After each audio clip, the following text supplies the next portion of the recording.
Ok, entonces, claro, acá somos todavía pocas personas. Ya conocen a Jesús Adrián Escudero, que nació en Hamburgo en 1964, profesor de Filosofía Contemporánea en la Universidad Autónoma de Barcelona, ponente invitado en varias universidades internacionales, en Arizona, Münster, Milano, Padua, Torino, Puebla, Puerto Rico, etc.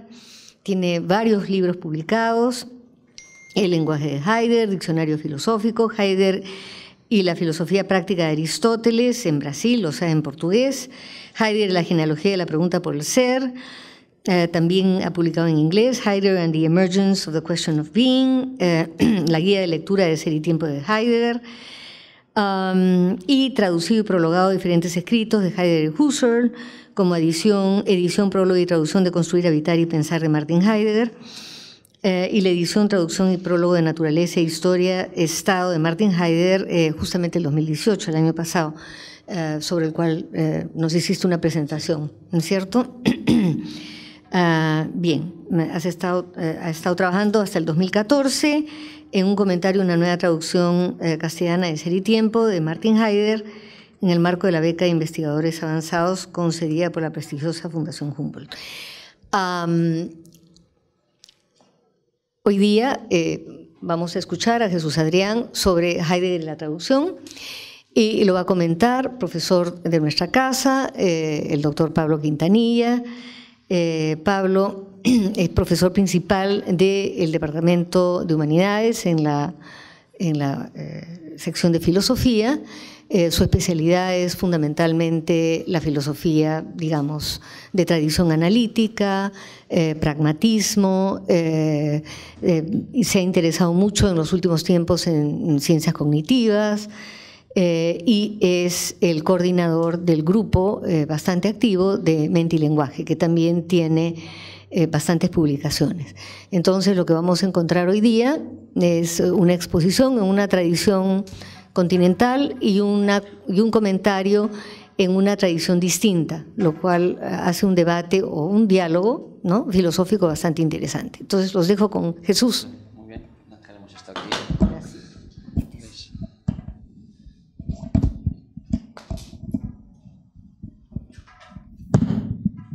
Vale. ¿Se oye bien el audio? Vale, pues nada, muchas gracias de nuevo por la cordial presentación. Ya casi me siento en casa, después ya de casi 3 semanas dando clases en esta universidad, dando ya varias conferencias. Esto empieza a ser casi como mi Heimat, mi hogar prácticamente, en el que paso más tiempo dictando clases aquí que en Barcelona últimamente. No sé cómo lo va a ver esto mi director de departamento cuando se lo explique, pero bueno, habrá que negociar con él, habrá que hacer una transposición, a ver cómo va el tema. Y yo, pues, hoy vengo más un poco como en calidad de traductor de ciertas obras filosóficas como son las de Heidegger, y me gustaría un poco compartir algunas de mis experiencias como traductor, comentar algunos aspectos de la jerga heideggeriana, que se ha criticado muchísimo, y después abrir algunas reflexiones en torno al tema de la traductología o lo que son los translation studies, que es una cosa que está muy en boga. Y mira, ayer noche pensando qué título le podría dar a la conferencia, pues me vino inmediatamente a la mente el famoso título de un artículo muy conocido de Ortega y Gasset, que es Miseria y esplendor de la traducción. Yo sabes que me gusta ser un poco dramático, habría puesto Miseria y traducción de mi experiencia como traductor. Y aparte hay cierto tipo de reflexiones. Bueno, es bastante obvio que para los que leen las obras de Heidegger o los que han escuchado hablar sobre la obra de Heidegger, digamos que hay una especie de prejuicio o de crítica ampliamente extendida de que no solo el lenguaje de el pensamiento heideggeriano es complicado, intrincado, excesivamente difícil, sino que incluso el lenguaje que crea, que inventa o que funda Heidegger no pasa de ser críptico, esotérico, rebuscado, arcaico, que se recrea en exceso en etimologías que no siempre tienen fundamento histórico, lo cual creó este mito de la famosa jerga heideggeriana, de la que ya habló Adorno en su momento, y que también le sirvió a Carnap para acusar a Heidegger de un metafísico vacío. Digamos, esa es un poco la idea con la que uno tiene que hacer frente cuando trata el tema de Heidegger y la traducción. Yo quiero un poco desmontar parte de estas críticas, intentar poner de manifiesto pone de manifiesto que el esfuerzo heideggeriano por innovar el lenguaje filosófico va estrechamente de la mano del propio programa filosófico de Heidegger. Entonces, cuando tienes que explicarles a los estudiantes por qué Kant escribe de esta manera, o por qué Hegel desarrolla un lenguaje hegeliano que es bastante abstruso, y más si lo lees en las traducciones argentinas de los años 70, aquellos que tuvimos que pasar por aquellos textos, o las de Spasa-Calpe de otro momento, o tienes que leer a Husserl, o tienes que leer a Schopenhauer, o tienes que leer a Habermas. Digamos que hay cierta tendencia de barroquismo académico en los filósofos alemanes comparado con la aparente literalidad o prosa literaria de los franceses. Ese prejuicio lo tenemos. Pero no hay que olvidar que los grandes autores que estudiamos hoy en día son los que piensan grandes ideas y crean nuevos pensamientos. Y para poder expresar, tematizar, articular nuevos pensamientos, para los cuales todavía no existe un lenguaje que permite pensar ese nuevo pensamiento, tienes que paralelamente innovar, crear un lenguaje capaz de expresar ese fenómeno o expresar esa idea o expresar ese pensamiento. Y eso Heidegger lo tenía muy claro desde los escritos de juventud, de los años 1919 al 27. Heidegger siempre asociaba que una historia de los problemas filosóficos o un estudio de los problemas filosóficos siempre va unido a una historia paralela de la formación de los conceptos. Es decir, yo no puedo estudiar Aristóteles sin a su vez hacer un esfuerzo interpretativo por comprender los conceptos que elaboró Aristóteles para tematizar la cuestión del ser. ¿Qué significa dynamis, qué significa logos, qué significa aletheia, etcétera, etcétera. Y en esta, digamos, discusión es donde Heidegger lanza en 1949, en un texto sobre el Parménides muy conocido, la idea de que en qué consiste traducir, que luego la comentaremos y la ampliaremos. La traducción no consiste tanto en la traducción literal de los términos, que es el viejo debate que hay en los estudios de traductología, ¿no? La traducción literal. Mira, para los manuales de lavavajillas pueden funcionar, para los manuales de la salida de emergencias puede funcionar, pero para la filosofía, para la poesía, para la literatura, evidentemente sabemos que no funciona. Y él hablaba más de un ejercicio de transposición o de Übertragung, que es lo que yo quisiera comentar después con un poco más de detalle. Entonces, bueno, pues en estos 30-40 minutos quisiera comentar dos aspectos. Por un lado, algunos comentarios sobre la peculiaridad del lenguaje heideggeriano y poner algunos ejemplos. Y después abrir el tema de la traductología y qué aportaciones hace Heidegger y dónde creo que se puede encontrar parte de la discusión en el tema de la traducción, de la cual reconozco que estoy un poco distanciado, porque resulta que mi hijo está estudiando traducción e interpretación de aquella manera, pero lo está estudiando, y hay una serie de programas informáticos o de plataformas digitales que están simplificando enormemente la traducción y ponen un poco en cuestión los viejos paradigmas del siglo XX. No estoy muy metido en la informática, pero empieza a haber una enorme de repositorio de base de datos y con ciertos algoritmos que cada vez hacen más posible que las máquinas puedan traducir más y mejor. No digo todos los textos, pero cada vez avanzamos en esa línea. Pues bien, con respecto a lo que serían un poco las peculiaridades del lenguaje heideggeriano. Entonces, bueno, pues siempre que das una conferencia de Heidegger, te viene el Ereignis heideggeriano, la Lichtung heideggeriana, el desocultamiento heideggeriano, el engranaje tecnológico heideggeriano, que ahora nos llama, y es un poco ese prejuicio, voy a decir, no falta de fundamento de que el lenguaje de Heidegger a veces es excesivamente críptico o que a veces es excesivamente ocultista. No lo voy a negar y eso es una evidencia cuando uno intenta leer a Heidegger. Pero por otro lado, aquellos que hemos leído no solo las obras principales que más se conocen de Heidegger, sino también un poco las lecciones intermedias, que son como puentes o como esbozos o como elaboraciones más extensas de temas que luego aparecen condensadas en los libros, en sus lecciones, cuando uno las lee, se encuentra pues con cátedras, se encuentra con martillos, se encuentra con templos, se encuentra con zapatillas como las de Van Gogh, se encuentra con aperos de labranza, es decir, se encuentra con una gran importancia que Heidegger daba de alguna manera a lo que hoy llamaríamos el lenguaje de la vida cotidiana. Y para Heidegger, de alguna manera, lo interesante es que en nuestro uso prefilosófico de las palabras, o que en el ámbito del lenguaje de nuestro mundo de la vida cotidiana, para decirlo en términos husserlianos, ya hay depositado, sedimentado, un sentido que nos permite más o menos comprender, aprender esa cosa llamada realidad o el ser. Creo que es una de las intuiciones interesantes de este Heidegger. Por lo tanto, lo que tiene que hacer la tarea del filósofo a veces es traducir, convertir, trasladar en términos filosóficos esa precomprensión filosófica que en cada caso ya tenemos de esa realidad que queremos estudiar. No esté de Heidegger de que el sentido del ser de alguna manera ya se encuentra presente en la forma como habitamos el mundo, en la forma como utilizamos los utensilios, incluso en la forma como hablamos y utilizamos los conceptos, que es esta idea heideggeriana que hay que desocultar el sentido oculto de las obviedades de la vida diaria. Y ese desocultamiento va paralelo de un esfuerzo de apropiación de esa precomprensión filosófica de la realidad del mundo de vida cotidiana, y hay que saber articularlo en los conceptos correspondientes. Y ahí es donde interviene este esfuerzo heideggeriano por crear todo un universo conceptual en torno a las múltiples manifestaciones de ese fenómeno llamado el ser. No, el ser se manifiesta de muchas maneras y hay que encontrar diferentes formas y diferentes herramientas conceptuales que nos permiten no retener, no captar, no paralizar, sino aprender el fenómeno del ser en su propia movilidad. Entonces, una de las cosas que Heidegger siempre advierte cuando traducimos o intentamos enfrentarnos a temas complejos que se caracterizan por su movilidad intrínseca, como la del ser o el de la vida humana, tenemos que evitar lo que Heidegger llamaría los riesgos de la hiperreflexión. Hoy en día diría que cualquier traductor tiene que evitar el riesgo de la excesiva formalización de la traducción, que es a veces un error que se ha cometido. Y luego hay que pensar en la cosa que quiere pensar Heidegger. Yo que me he dedicado bastante al tema del joven Heidegger, uno de los principales fenómenos que le interesa a Heidegger entre el 19 y el 27 es ese fenómeno llamado vida humana o vida fáctica, que los que le hemos leído Ser y Tiempo sería el famoso Dasein.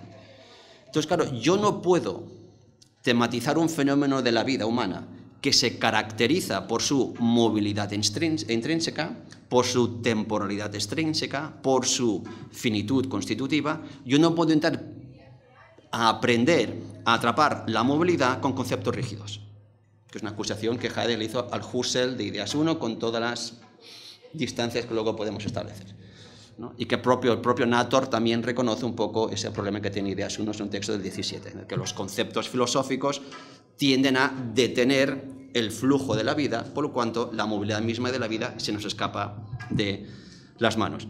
Entonces, si uno tiene claro cuál es el tema de Heidegger, que es cómo aprendo, cómo capto, cómo sintetizo, cómo resumo esa vida que es cambio constante, ¿qué tipo de conceptos puedo utilizar? Es esta idea heideggeriana que más que conceptos rígidos y lógicos, solo tengo la capacidad de ofrecer ciertas indicaciones formales, concepto muy del joven Heidegger, que indican el modo como en cada caso se realiza esta vida, pero sin poder fijar el contenido específico de lo que tenemos que hacer en cada caso.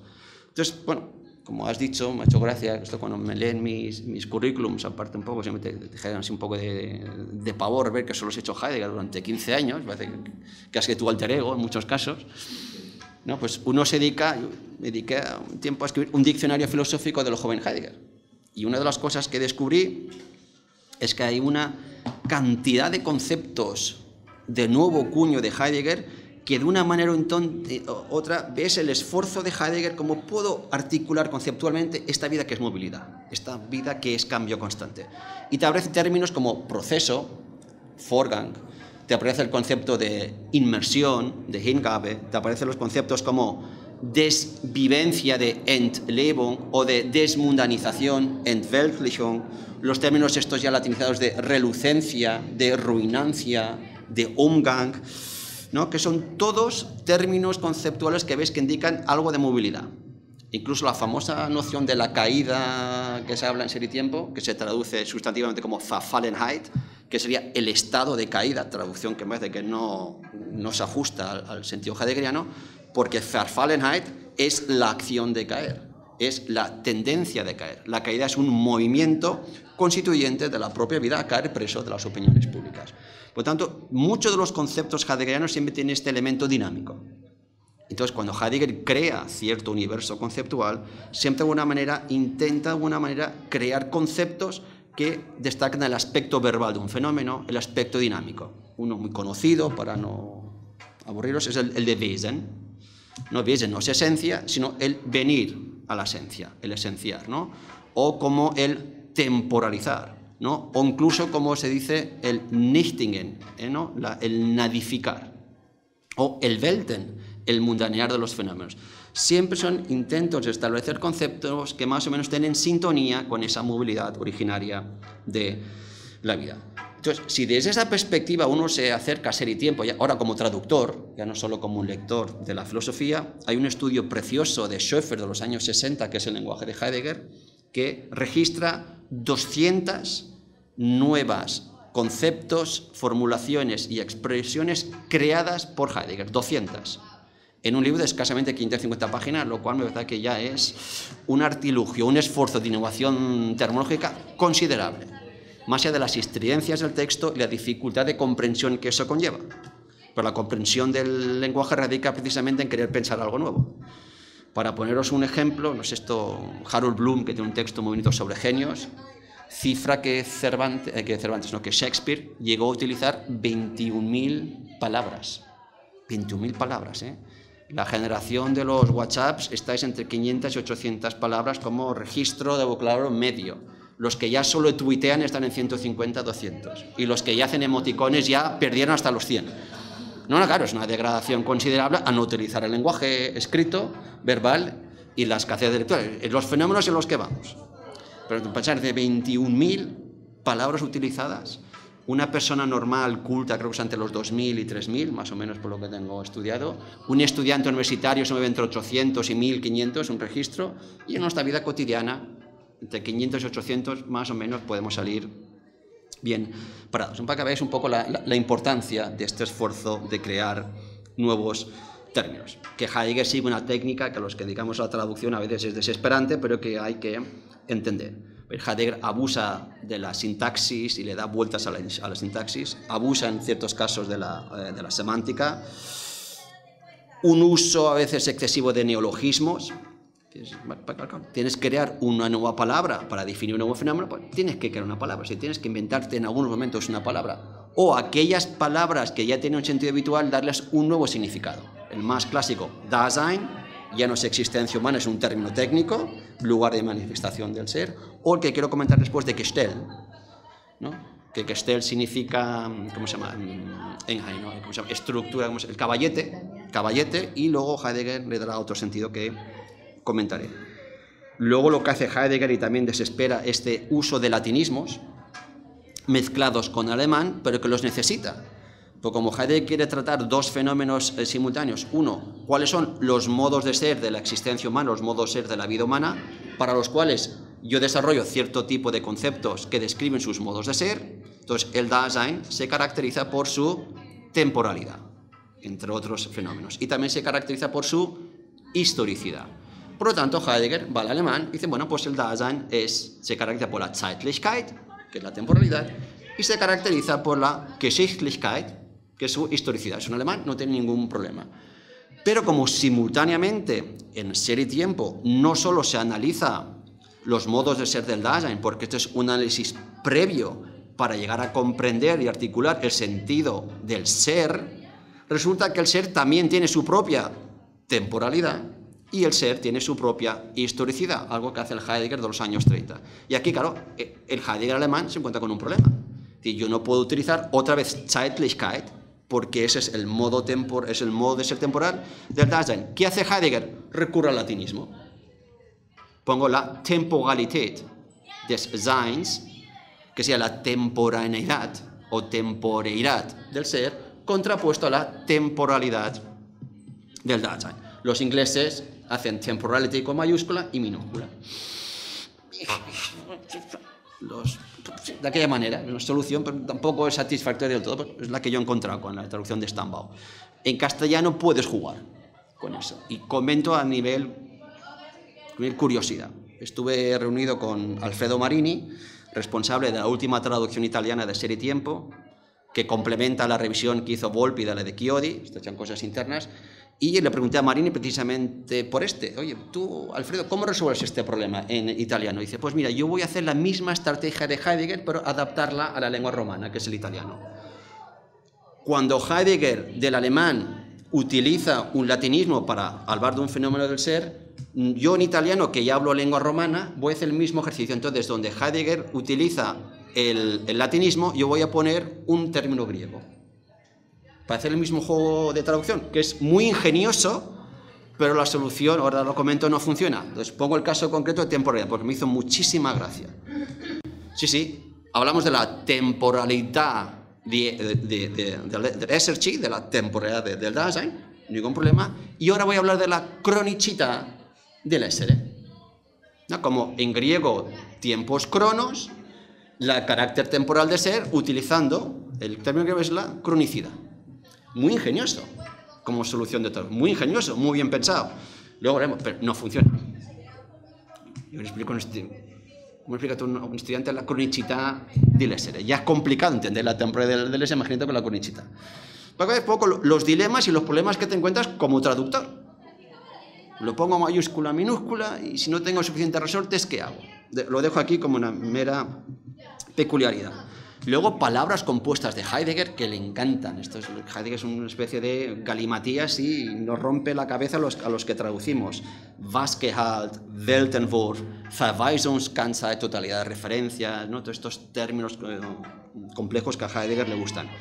Y ya para rematar, por eso las canas que veis son fruto de mis esfuerzos de traducción y no los años que uno vive, están lo que hacen muy bien los alemanes, y nos desespera a los traductores, es tener una raíz común alemán y luego variarla con sufijos y prefijos. Os pongo solo un ejemplo. El concepto mundo, que es central en Heidegger, Welt.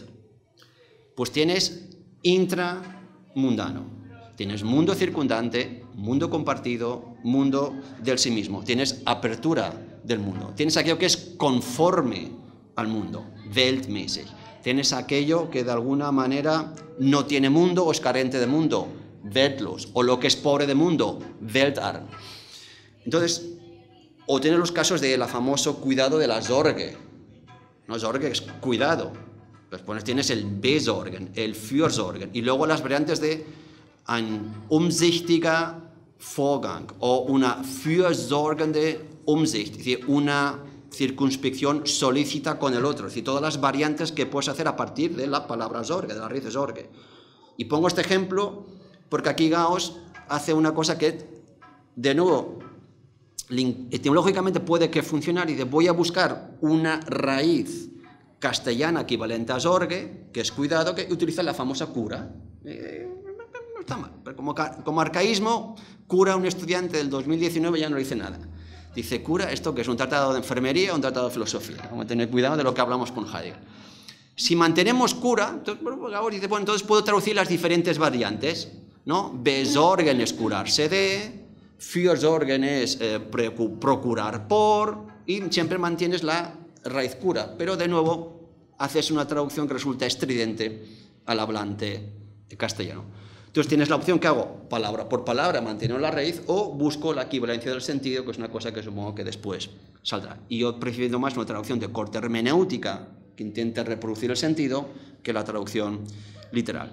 De nuevo, no es tanto un ejercicio de traducción literal, sino de transposición de la lengua extranjera a la lengua materna. Entonces, esto es un problema que tenemos los que traducimos y un problema que luego tienen los lectores cuando van a los originales y van a las correspondientes traducciones. Entonces, en el caso de Heidegger hay muchísimo de este trabajo lingüístico. Sobre todo el último Heidegger hace mucho trabajo de análisis etimológico de las palabras, que no siempre se corresponde a la etimología real, precisamente la altera, o todo un trabajo de, primero, de destruir, una palabra muy heideggeriana si queréis, de desmantelar los sedimentos de significados acumulados en torno a una palabra, la tradición filosófica, y como esa tradición interpretativa ya está encubriendo el fenómeno que realmente se quería describir en su origen. Os pongo un ejemplo.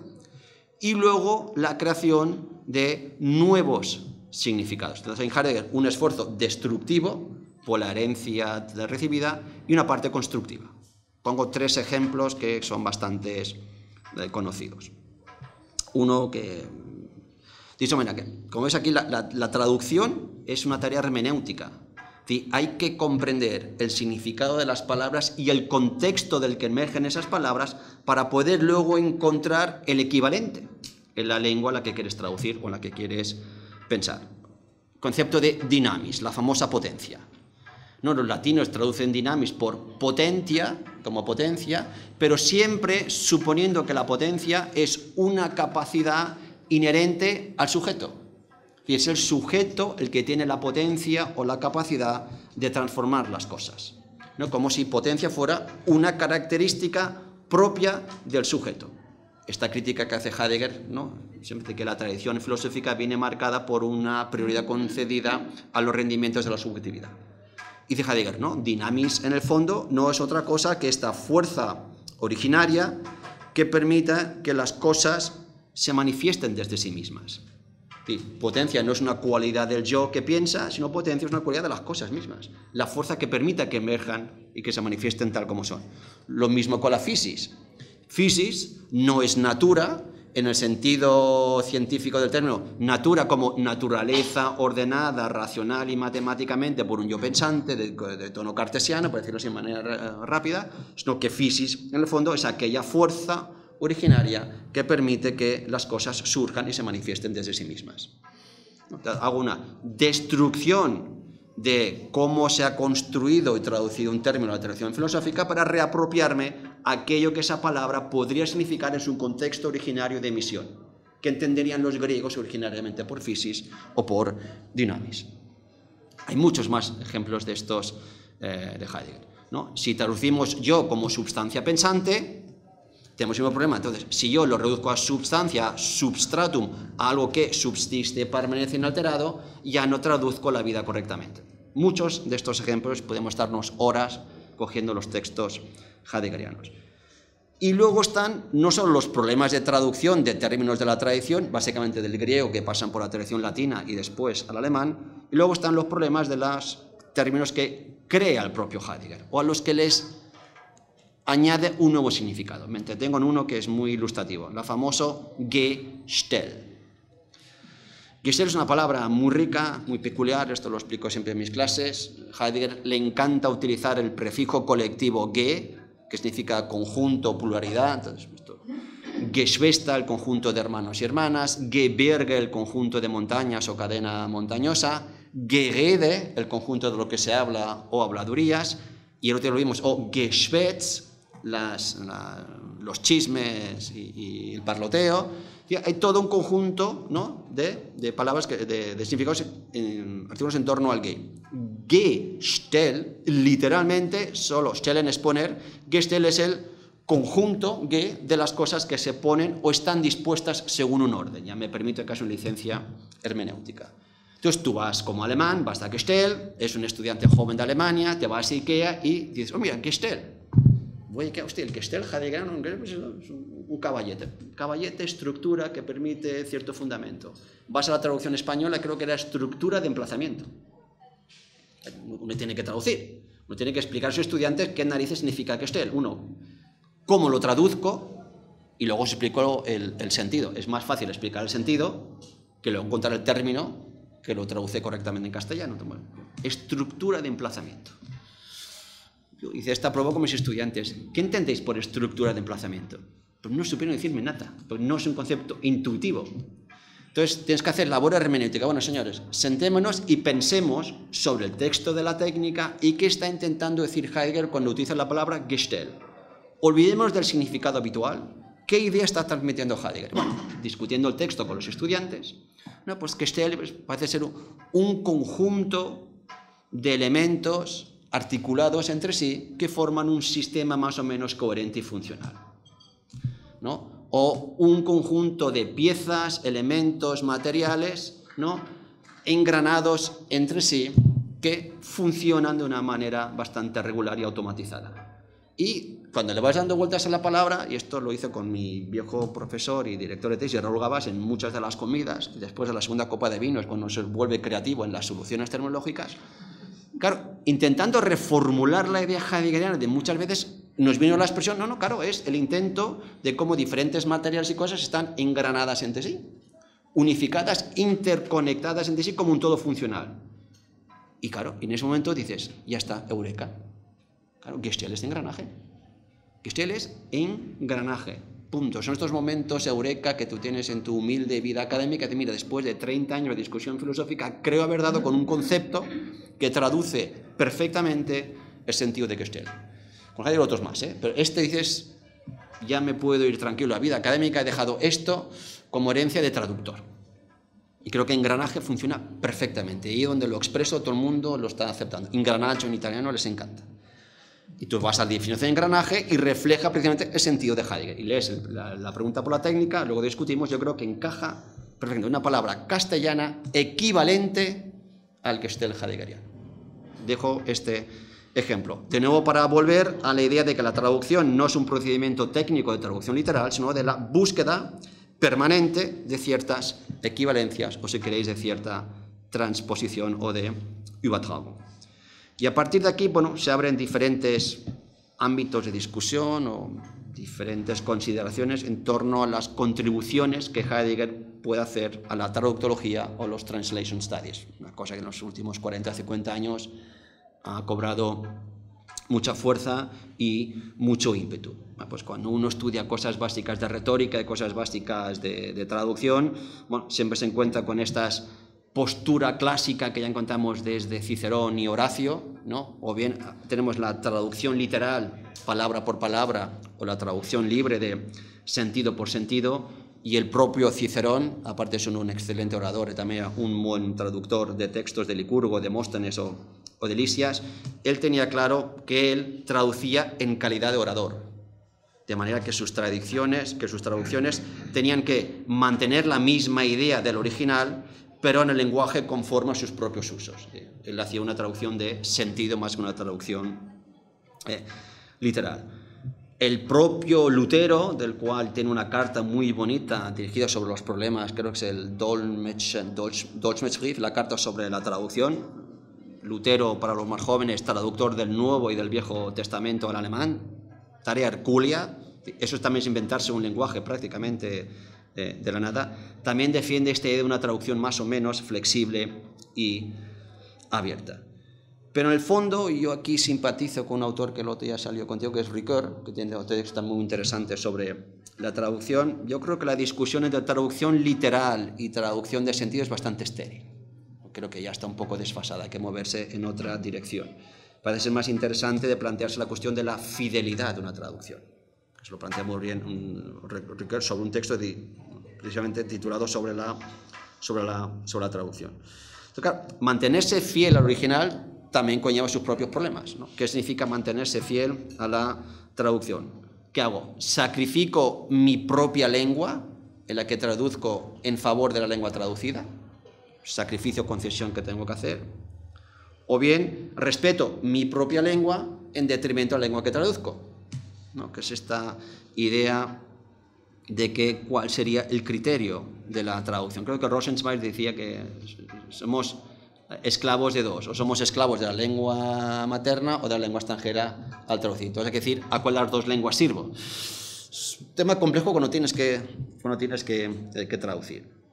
Y otro autor de los que me gustan mucho, y esto creo que luego entronca con parte en la forma que Heidegger interpreta la traducción, que Heidegger viene o está muy influida por la tradición romántica alemana.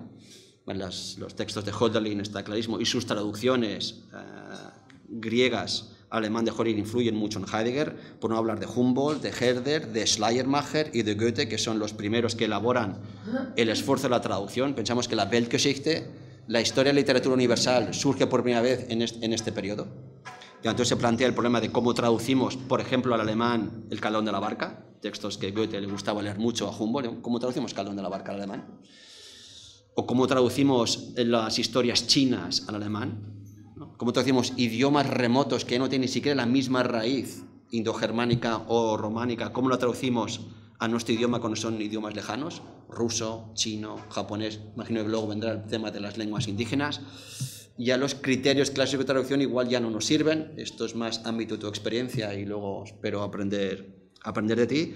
Entonces, ahí encontramos un poco ese tipo de reto en el que se encuentra sumido lo que serían los estudios de traductología de los últimos 30, 40 años. Yo he consultado a Antoine Berman y Benuti, que son un poco los más conocidos en el terreno de la traductología, y siempre es esta especie de reto en la que la lengua de destino de alguna manera puede experimentar la extrañeza del texto extranjero, que esto es lo que nos pasa cuando estás teniendo una traducción que te resulta estridente, que es una traducción y no fluye.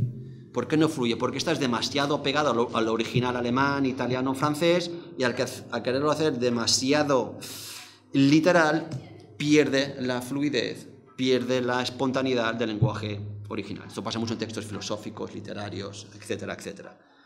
O también te encuentras ante el otro reto o problema de que si traduces demasiado en tu propia lengua, eres demasiado generoso con tu propia lengua, que esto también es una decisión que puedes tomar, el texto original queda desenraizado de su contexto originario.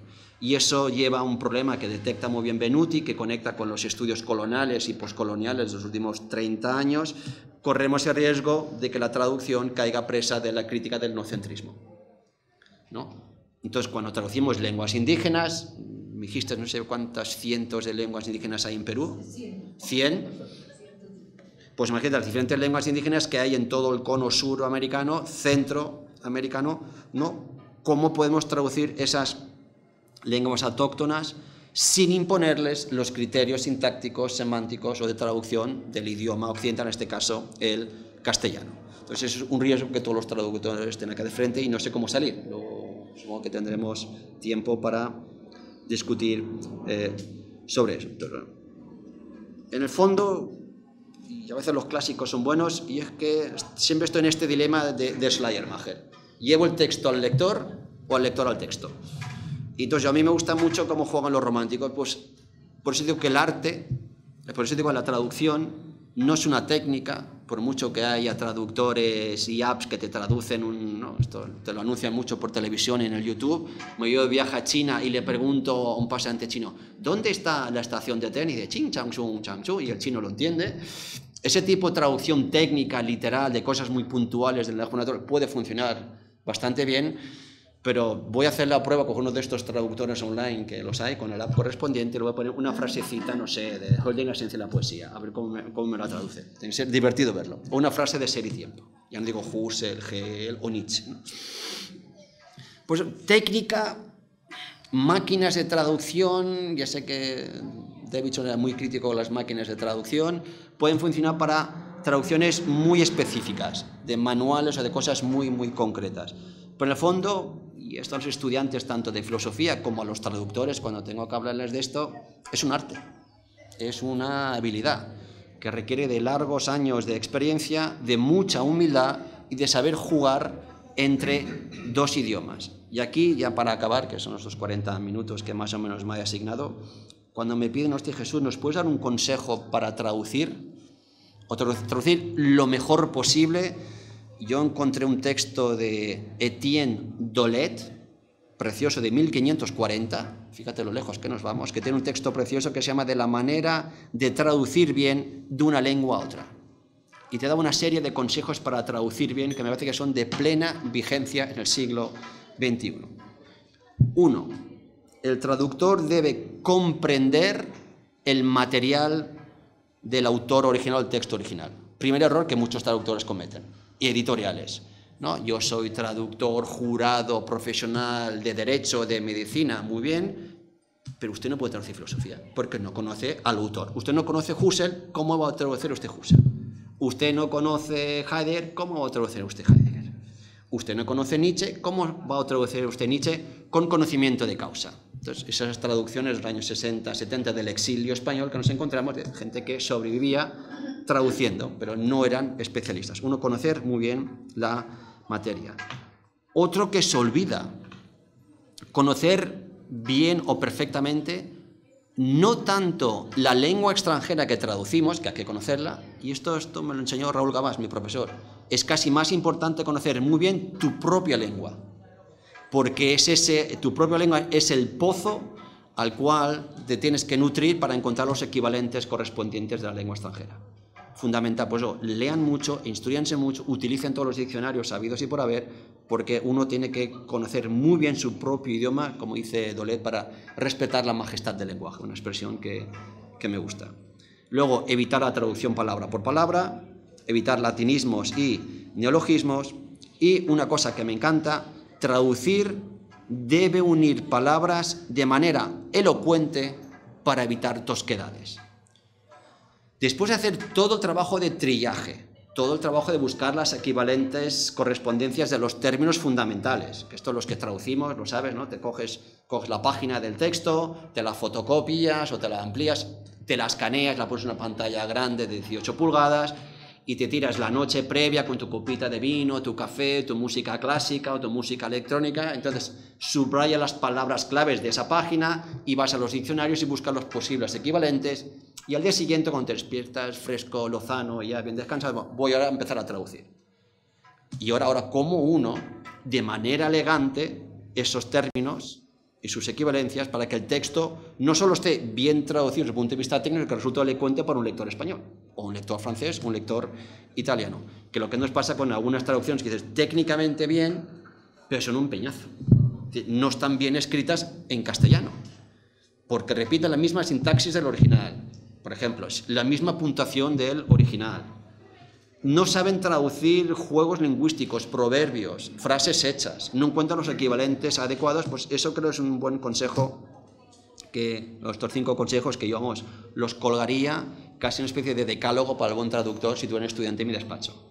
Profesor, quiero dedicarme a una traducción. Ven, aquí tienes el decálogo, empieza por esto. Y después lee mucho, ¿no?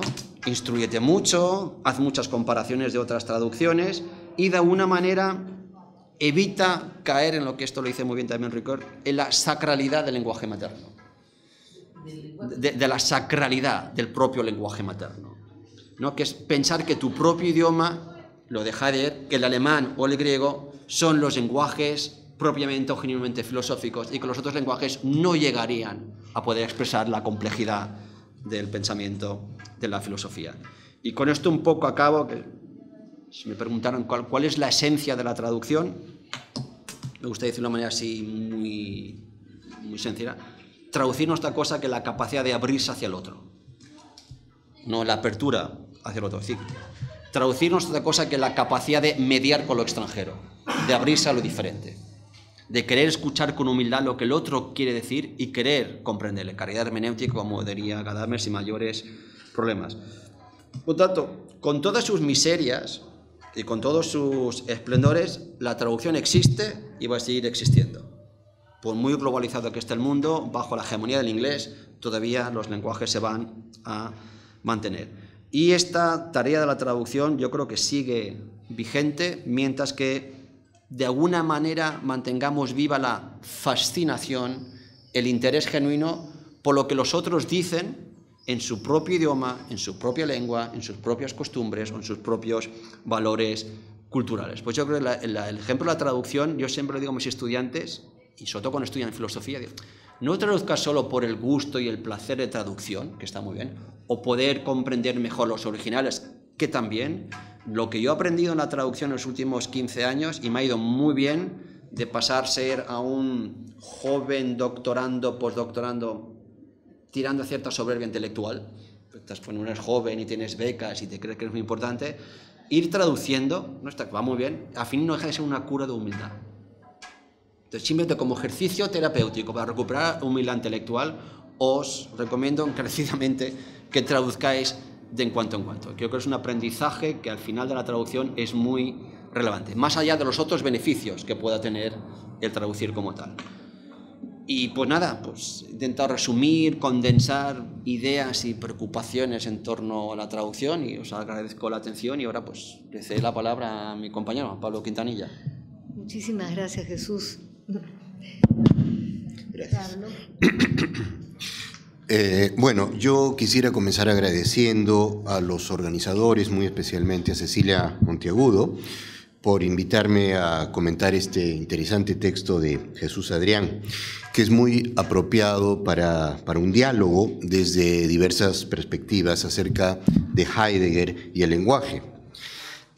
Yo no soy especialista en Heidegger, como seguramente muchos de ustedes lo saben, pero sí aprendí a leerlo y a valorarlo gracias a excelentes profesores que tuve, como Fico Camini, como Rosemary Rezo-Patrón. Y lo que me interesa es fomentar un diálogo entre diversas tradiciones acerca del tema que nos ocupa. En este caso, por ejemplo, un diálogo entre la filosofía hermenéutica y la filosofía analítica del lenguaje. Soy un creyente en que la filosofía, la mal llamada filosofía continental, ve cosas que la filosofía analítica no ve y que la filosofía analítica ve cosas que la filosofía continental no ve. Y entonces es sobre esto, sobre lo que quisiera decir algunas cosas. Coincido con una de las tesis centrales de Jesús, según la cual el manejo creativo que Heidegger tiene del lenguaje hace posible ubicar a este filósofo en la tradición de otros grandes autores alemanes que permitieron el enriquecimiento de esa lengua. En efecto, la creatividad conceptual y semántica de Heidegger permite ver algunos problemas filosóficos desde nuevas perspectivas. Esto nos remite a la noción de visión de aspectos de Wittgenstein, quien pensaba que es parte de la naturaleza de la creatividad el tener la capacidad de ver algo de muchas maneras posibles, es decir, el ver algo como algo. Esta intuición wittgensteiniana puede ser rastreada por lo menos hasta William James y Charles Sanders Peirce, y la idea de que es posible describir una misma realidad de muchas maneras diferentes, dependiendo del objetivo que uno tenga. Hay un famoso libro de William James que se llama A Pluralistic Universe, donde desarrolla esta idea, y donde todas estas descripciones, o muchas de ellas, pueden ser simultáneamente correctas, porque pueden representar la realidad como ella es en sí misma, solo que iluminando distintos aspectos de ella. Este es el realismo directo de Peirce, que a fines del siglo XIX se denominó neorrealismo y que influyó significativamente en Heidegger a través de Husserl y también por otros canales. Se sabe que Husserl leyó los Principles of Psychology de William James, que fue publicado originalmente en 1890. De hecho, en su libro La filosofía alemana contemporánea, Rüdiger Bübner dice lo siguiente, y lo cito: los pragmatistas americanos, de los que Husserl obviamente apenas sabía algo, se habían referido hacía ya mucho tiempo a la conexión que había entre la investigación y las necesidades prácticas, a través de la reflexión sobre los orígenes prácticos de la ciencia. Los pragmatistas, como es bien sabido, obtuvieron un correctivo contra una teoría del conocimiento que había sido elevada a las alturas especulativas. Fin de la cita. Es posible encontrar importantes relaciones entre, entre la noción husserliana de mundo de la vida, que influye notablemente en Heidegger, y la idea pragmatista de un fondo de prácticas sociales compartidas, que son el espacio último de justificación de nuestras creencias, así como el contexto social de la verdad y la moralidad, lo que se puede evidenciar en dos textos claves de Peirce, Some Consequences of Foreign Capacities, que es de 1868, y How to Make Our Ideas Clear, que es de 1878, 10 años después, en los que practica un demoledor desmontaje de la concepción cartesiana de la subjetividad como lógicamente previa y desconectada de la intersubjetividad y de la objetividad. También está presente en el pragmatismo la idea de una precomprensión no verbal sino práctica y una realidad primordial no conformada por objetos discretos y separados, sino por entidades que se vuelven significativas en función a nuestros propósitos y objetivos prácticos. Dice Hubert Dreyfus que puede verse a Heidegger como radicalizando las intuiciones que ya estaban contenidas en Nietzsche, Peirce, James y Dewey. Sostiene Dreyfus que Heidegger, así como su compañero Georg Lukács, y lo cito a Dreyfus, muy probablemente estuvo expuesto al pragmatismo americano a través de Emile Lask. Fin de la cita. En la nota al pie número 7 de Being in the World, dice Dreyfus que eso se lo comentó al propio Dreyfus Gadamer y señala que Heidegger agradece a Lask por la intuición de que nuestras categorías corresponden a funciones, cito, que brotan del uso de expresiones en el pensamiento y conocimiento vivo. Fin de la cita. En las lecciones de 1921, Heidegger menciona el pragmatismo y expresa su adherencia a relativizar las estructuras del conocimiento a formas de vida, es decir, a prácticas sociales compartidas. Recientemente ese es un tema que no solo está siendo desarrollado por Dreyfus, sino también por gente como Mark Okrand, obviamente Rorty y otros autores. La creatividad conceptual, ciertamente presente en Heidegger, nos recuerda algo con frecuencia olvidado que menciona Jesús en su texto, ahora no lo ha mencionado, pero que es importante, y es que el conocimiento abarca más facetas que el método científico, lo que ciertamente no implica desconocer el enorme valor de este último. Así, la creación semántica puede conducir a proponer nuevas maneras de categorizar la realidad. Pero, así como la innovación semántica puede iluminar, y de hecho lo hace, también puede empañar y enturbiar, y me temo que eso también ocurre con Heidegger. El año 2016, George Arthur Goldschmidt publicó su libro Heidegger y la lengua alemana, que, sumado a la clásica posición de Adorno, sostiene que hay en el estilo heideggeriano un objetivo elitista destinado a crear una comunidad de iniciados, con todas las consecuencias políticas que sabemos que Víctor Farías desarrolló en su libro Heidegger y su herencia, el último, Richard Walling, en un libro muy interesante que se llama Los hijos de Heidegger, los hijos judíos de Heidegger, e Yvonne Serrat, una filósofa inglesa, en un libro más fuerte todavía que se llama Los filósofos de Hitler. Otra consecuencia de la concepción heideggeriana del lenguaje es su célebre afirmación de que la filosofía solo ha hablado en griego o en alemán, algo que me parece no se puede sostener en ninguna de sus interpretaciones posibles, tanto si creemos que históricamente la filosofía ha tenido mejor producción en esas dos lenguas, lo que creo que no es exacto, porque hubo también y hay producción en latín, en inglés, en francés, en italiano, como si pensamos que las características gramaticales del griego y el alemán son más aptas para hacer filosofía que las de otras lenguas.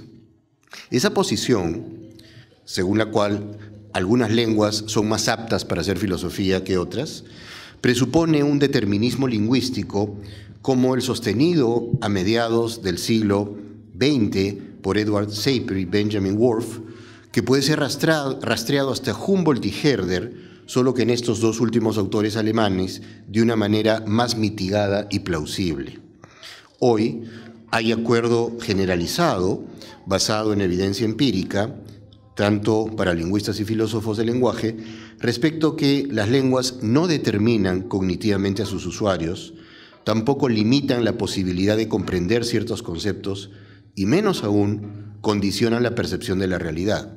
Parece más bien lo contrario, que el ser hablante de ciertas lenguas puede fomentar el que uno preste atención a ciertas relaciones sin que eso implique que los hablantes de otras lenguas también puedan hacerlo, pero de otras maneras. Esta temática nos lleva ahora directamente al tema de la traducción, que es en lo que quiero concentrarme. Como el tema que nos convoca, el problema de la traducción y la interpretación, que son inseparables, es complejo y tiene muchas aristas, me voy a concentrar en una pregunta central. ¿De qué manera la traducción, que es ya un acto de interpretación, nos permite capturar algo de la experiencia del otro, de su concepción del mundo y de la experiencia fenoménica de su subjetividad? Me parece importante señalar que cuando traducimos e interpretamos, no nos proponemos solamente capturar un contenido que nos es ajeno para trasladarlo a nuestras propias categorías, por muchas razones. Una de ellas es porque no está claro que exista algo así como el contenido que estaba en la mente del autor y que nosotros queremos reconstruir. Eso es propio de una hermenéutica intencionalista del siglo XIX, la línea Schleiermacher, quien creía que el objetivo de la interpretación y de la traducción es capturar las verdaderas intenciones del autor como si semejante cosa existiera, ¿no? Tampoco intentamos, o por lo menos no deberíamos hacerlo, superponer nuestras categorías al discurso ajeno como una manera de entenderlo. Tú lo has señalado, Jesús. Tal como concibo la comprensión, comprender al otro es facilitar o crear un espacio compartido entre ambos. Esa intuición la podemos encontrar en varios autores, como sin duda Gadamer, Wittgenstein y ciertamente Davidson también. Ese espacio compartido nos obliga a alejarnos de nuestras propias categorías, también podríamos decir alejarnos de nuestra propia identidad, y nos conduce a ampliar nuestro espacio conceptual para así poder albergar el del otro. Pero estas reflexiones son muy generales, así que ahora voy a analizar situaciones concretas.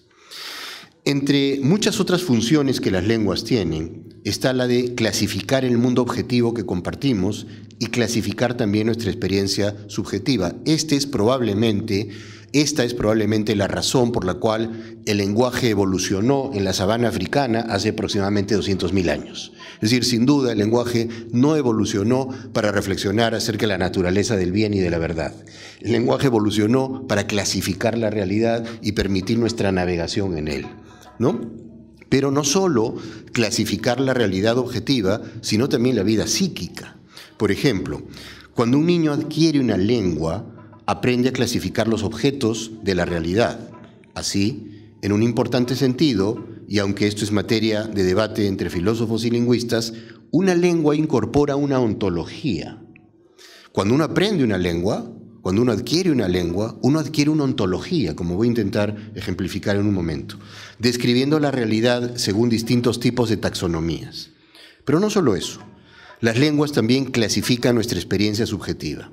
Así, por ejemplo, cuando un bebé experimenta una sensación nueva y su madre le dice que se trata de un dolor de estómago o de una pasajera tristeza porque ella tiene que salir, o de ansiedad respecto de alguna inesperada novedad en sus vidas, el infante no solo está aprendiendo algunas etiquetas para denominar sus estados mentales, sino, sobre todo, está aprendiendo a experimentarlos, a relacionarlos con otros estados mentales, con las prácticas sociales que los pueden acompañar. Aprenderá, por ejemplo, qué otros estados mentales suelen acompañarlos y qué está permitido hacer y qué no cuando uno tiene esas experiencias. Cómo se las afronta y cómo se las procesa, qué tan intensas son y cuánto tiempo suelen durar, hasta qué punto son inevitables y normales, o más bien son indeseables y riesgosas. Todo eso aprende uno cuando aprende las categorías de su lengua para clasificar los estados mentales. A comienzos del siglo XIX, algunos autores como Wilhelm von Humboldt, hermano de Alexander, el naturalista que vino al Perú, y otros representantes del romanticismo alemán, sostuvieron que al ser hablante de una lengua, uno, en cierto sentido, vive en una realidad diferente de la que viviría si fuese hablante de otra lengua. Así, por ejemplo, un hablante peruano del castellano vive en un mundo de volcanes que son protuberancias de la corteza terrestre, mientras que un quechua hablante podría vivir en un mundo de apus, que son divinidades, ¿no? Si la idea de que una lengua porta una visión del mundo, o sea, una lengua porta una ontología, se entiende de esa manera, me parece básicamente acertada. Aunque habría que añadir que uno podría vivir al mismo tiempo en un mundo de volcanes y en un mundo de apus. Pero hacia comienzos del siglo XX surgió la célebre hipótesis de relativismo lingüístico, también denominada la hipótesis Sapir-Whorf, que radicalizó la idea de Humboldt. El lingüista estadounidense Benjamin Lee Whorf y su alumno Edward Sapir sostuvo que no solo habitamos una lengua, sino además que nuestra lengua puede determinar y limitar nuestra forma de razonamiento. Esta teoría está hoy mayormente abandonada, aunque recientemente ha gozado de cierto renacimiento gracias a las denominadas teorías neo-worfianas. Estas suelen ser versiones débiles del worfismo clásico. La versión tradicional fuerte del worfismo afirma que la lengua de una comunidad, sus categorías lingüísticas, determina la percepción y las posibilidades cognitivas de los miembros de esa comunidad, es decir, moldea y limita lo que estos pueden percibir, pensar y concebir, de manera que en principio podría impedir que los miembros de una comunidad lingüística pudieran razonar de cierta manera, percibir ciertos objetos o comprender determinados conceptos. Dejo como una pregunta al aire mi preocupación de que la célebre frase heideggeriana de que la filosofía solo ha hablado en griego y en alemán pudiera estar presuponiendo esto. Otra manera de formular esta forma de relativismo conceptual, como el de Sapir-Whorf, es señalando que postula que lo real es relativo a un esquema conceptual, eso decían literalmente ellos, y que los diversos esquemas conceptuales son o pueden ser intraducibles o incomparables, inconmensurables entre sí, de manera que la traducción entre lenguas muy diferentes entre sí puede ser un empeño imposible, y una lengua puede ser una suerte de prisión cognitiva. No, hay un lindo libro de este filósofo inglés, Peirce, que no es Peirce, que se llama The False Prison, la falsa prisión, ¿no? Es interesante notar que la tesis de la inconmensurabilidad de paradigmas defendida en los 60s por Thomas Kuhn estuvo muy influida por el worfismo, aunque los filósofos de la ciencia que no saben mucho de worfismo rara vez lo han reconocido. Así de radical esta tesis, como la tesis worfista, tiene poca evidencia en su favor y mucha en contra. Pero la versión débil es mucho más aceptable, que podríamos encontrarla en Humboldt y en algunos autores contemporáneos. Esta tesis, por ejemplo, acaba de salir un libro este año de Lera Boroditsky que se llama 7,000 Universes, 7.000 universos, calculando que hay más o menos 7.000 lenguas en el planeta. Esta tesis débil sostiene que las categorías de una lengua influyen en mayor o menor medida, es algo aún por determinar empíricamente, en la cosmovisión de la comunidad que la usa, favoreciendo ciertas posibilidades cognitivas y no otras. Esto implicaría que los hablantes de esa lengua tendrían una cierta tendencia a categorizar el mundo y razonar de una cierta manera y no de otra. Entonces, la versión débil acepta que los hablantes de una lengua pueden concebir la realidad de una manera diferente a la favorecida por su propia lengua si son expuestos a otra visión del mundo de manera que no está presente el determinismo lingüístico de la versión más radical. Entonces, la diferencia central entre las dos formas de worfismo, el fuerte y el débil, el que ya no se acepta y el que sí se acepta, radica en el grado en que la lengua afectaría nuestra cosmovisión, modelando la percepción y fomentando o dificultando la posibilidad de comprender visiones del mundo constituidas por otras lenguas, ¿no? Mientras más fuerte sea el determinismo, más tradicional worfismo, mientras más débil sea el determinismo, mayor traducibilidad y menor worfismo. Pero más recientemente, hace unos pocos años, el lingüista Guy Deutscher ha elaborado una tesis que a mí me parece complementaria con el worfismo débil y particularmente interesante, que es la tesis que llama el principio Boas-Jacobson. La idea es que algunas lenguas obligan a los usuarios a expresar y pensar ciertas relaciones o contenidos que otras lenguas no obligan a hacer. Pero ninguna lengua impide que uno exprese un contenido que otra lengua permite expresar, de manera más explícita. Algunas lenguas obligan a sus usuarios a pensar en contenidos que otras lenguas no obligan a pensar. Entonces, este principio es en realidad una versión inversa del modelo Sapir-Whorf. Mientras que Sapir-Whorf decía, algunas lenguas te incapacitan para concebir ciertos conceptos, Boas-Jacobson dice, algunas lenguas te obligan a pensar en ciertos conceptos, lo que no significa que te incapaciten para pensar otros. Voy a utilizar ejemplos que son muy interesantes. Las lenguas nativas del Perú permiten ejemplificar esta idea. Como es conocido, tanto el quechua como la aymara son lenguas que emplean lo que se llama marcadores de evidencialidad, que es algo muy frecuente en lenguas nativas sudamericanas. Hay algunas lenguas asiáticas y europeas que tienen eso, pero son raras, el turco, por ejemplo. En el caso del quechua, por ejemplo, hay dos sufijos de evidencialidad, el mi, que es de validación, y el si, que es un reportativo. Uno añade mi al final de una oración para expresar convicción o certeza. Y uno añade sí al final de una oración para expresar algo de lo que hemos sido informados, pero que no nos consta. En el primer caso, con mí, hay responsabilidad del hablante. Yo me responsabilizo de lo que estoy diciendo. En el segundo caso, con sí, no hay responsabilidad. El punto es este.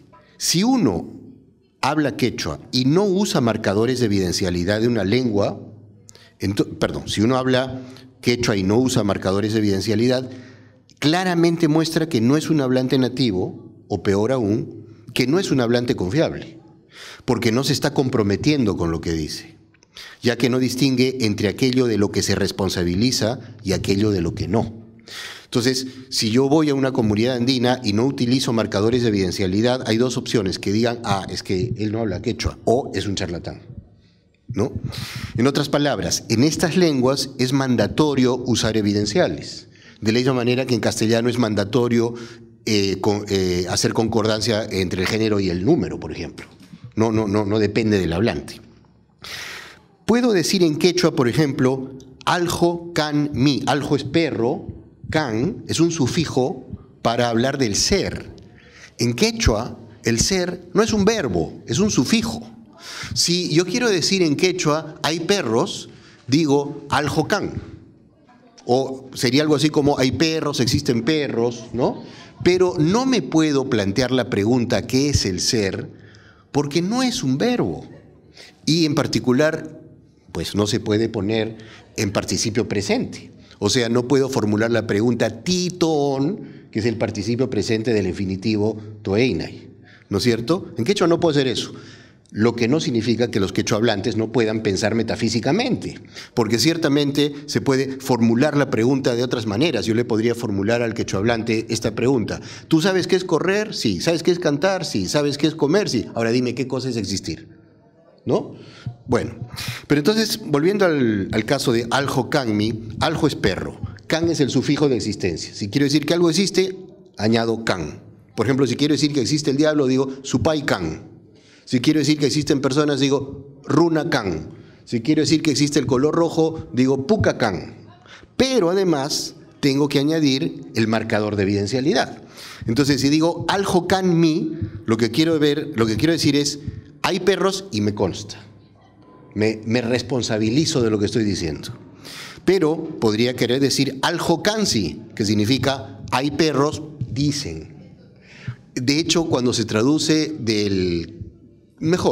cuando el español de la sierra peruano, en el español de la sierra peruano, es frecuente utilizar una construcción que es menos frecuente en la costa, como yo soy serrano, arequipeño, y he escuchado eso muchísimo, tal cosa dicen, ¿no? Tal cosa dicen, o sea, ahí se está traduciendo el marcador de evidencialidad. Más o menos, ¿no? Ahora, entonces, como en quechua es mandatorio usar evidenciales, el ser hablante de quechua me obliga a pensar y a explicitar el grado de certeza que tengo respecto de ciertas afirmaciones, algo que el castellano no hace. O sea, el hablante de quechua tiene una obligación epistémica que el hablante de castellano no tiene, ¿no? En la Amazonía peruana hay un caso más interesante todavía. Se trata de la lengua matsés. Los matsés o los mayoruna son un pueblo de aproximadamente 2.200 individuos que viven en la frontera entre Perú y Brasil. Es una lengua de la familia Pano, cerca del río Yaquerana. Su lengua, que ha sido muy poco estudiada porque los matsés han sido hace poco tiempo contactados, ha sido estudiada por el lingüista estadounidense David Fleck. Esta lengua obliga a los hablantes a hacer distinciones que no suele hacerse en otras lenguas. Por ejemplo, hay 3 tipos de pasado: en el que puede haber ocurrido un acontecimiento, y si tú describes un acontecimiento pasado, tienes que decir a cuál de los tres tipos de pasado te refieres. Hay un pasado reciente, aproximadamente hace un mes. Digo aproximadamente hace un mes porque ellos no tienen el concepto de mes, pero es lo que nosotros llamaríamos un mes.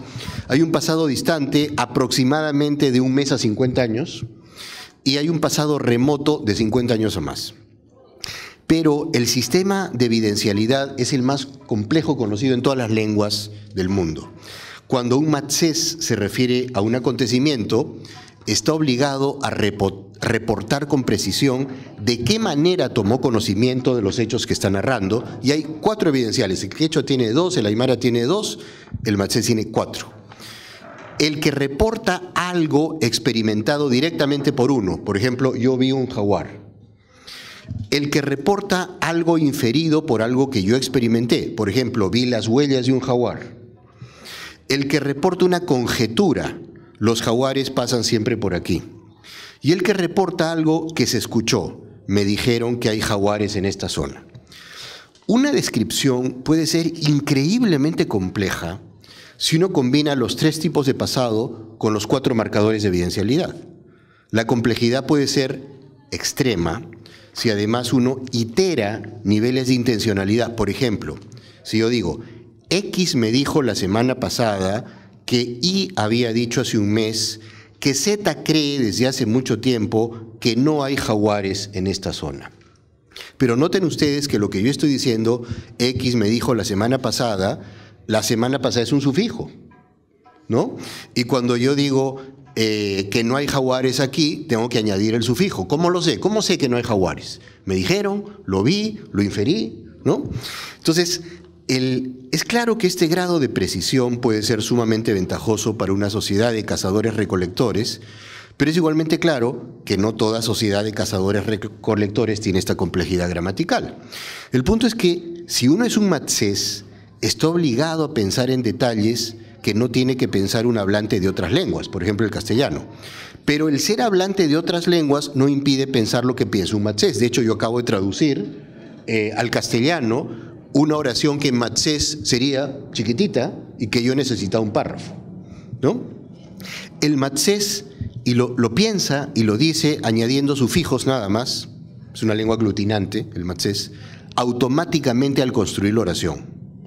Prácticamente le nace intuitivamente, sin tener que reflexionar sobre eso. De la misma manera como nosotros usamos el plural o el singular automáticamente. Es decir, yo conjugo el sustantivo, que es plural, con el verbo, que es plural, o con el predicado, lo que fuere, sin pensar mucho al respecto. Así también funciona el matzés. Pero si queremos traducir del matzés al castellano, tenemos que capturar y expresar toda esa complejidad haciendo elaboradas y complejas paráfrasis, lo que nos obligará a pensar en detalles que no habríamos tenido que pensar si hubiésemos traducido de otra lengua. Hacer esto nos obliga a ampliar nuestra visión del mundo para imaginar otra. Termino entonces ahora diciendo que el acto de traducir, por tanto, al tratar de crear un espacio compartido, en el acto de traducir, por tanto, al tratar de crear un espacio compartido con el otro, hacemos un esfuerzo por ampliar nuestra subjetividad para dejar un espacio para el otro. O dicho de otra manera, hacemos un intento por pensar y observar rasgos del mundo que la lengua ajena nos obliga a considerar, aunque no la nuestra. Mientras más compleja y retadora sea la traducción, mientras más alejada de nuestra lengua sea la lengua, por ejemplo, el matzés, más nos obligará a salir de nosotros mismos para crear ese espacio compartido. Creo que eso es básicamente lo que quería señalar. Muchas gracias, Pablo. Vamos a dar ocasión a que comente un momento de Jesús. No estaba ahí. Un poco tarde, entonces vamos a hacer un comentario y si tienen alguna pregunta, algún intercambio breve. Oye, no, muchas gracias. Toda esta parte del matzés, del quechua, me ha encantado. Yo me lo tengo apuntado para mis clases. Y es verdad, cuanto más distante, ajena y extraña es el otro lenguaje, más nos obliga a abrirnos a él y romper nuestros propios esquemas conceptuales. Yo estaría de acuerdo en que, lo hemos dicho, traducir en el fondo es una tarea hermenéutica. de querer comprender al extraño y querer abrir ese espacio de comprensión, es decir, no querer imponer tu sintaxis, tu lógica y tus conceptos, plenamente de acuerdo. Y además, contra más noción tenemos de ese relativismo lingüístico-cultural, más nos damos cuenta de lo enriquecedor que son las lenguas entre sí. Y de hecho, otro fenómeno que se podía hablar es incluso de los fenómenos de dos lenguas oficiales que se acaban mezclando, como Spanglish, ¿no? Estas cosas que la nueva generación, de los que vienen los millennials, ya no hablarán el castellano que hablamos nosotros. Ni los mexicanos americanos hablan el inglés que hablaba un americano de hace 100 años. Y también como el propio idioma mezcla por la propia fusión. Hablamos de dos idiomas distantes donde no había contacto entre ellos, no había un linguistic melt, sino que la distancia aún se hace más evidente la extrañeza, que una cosa muy gadameriana, y precisamente la extrañeza es la que nos obliga a salir de nuestros hábitos lingüísticos para crear ese espacio de diálogo, de espacio de comprensión. Me encanta la aproximación y estaría, vamos, plenamente de acuerdo.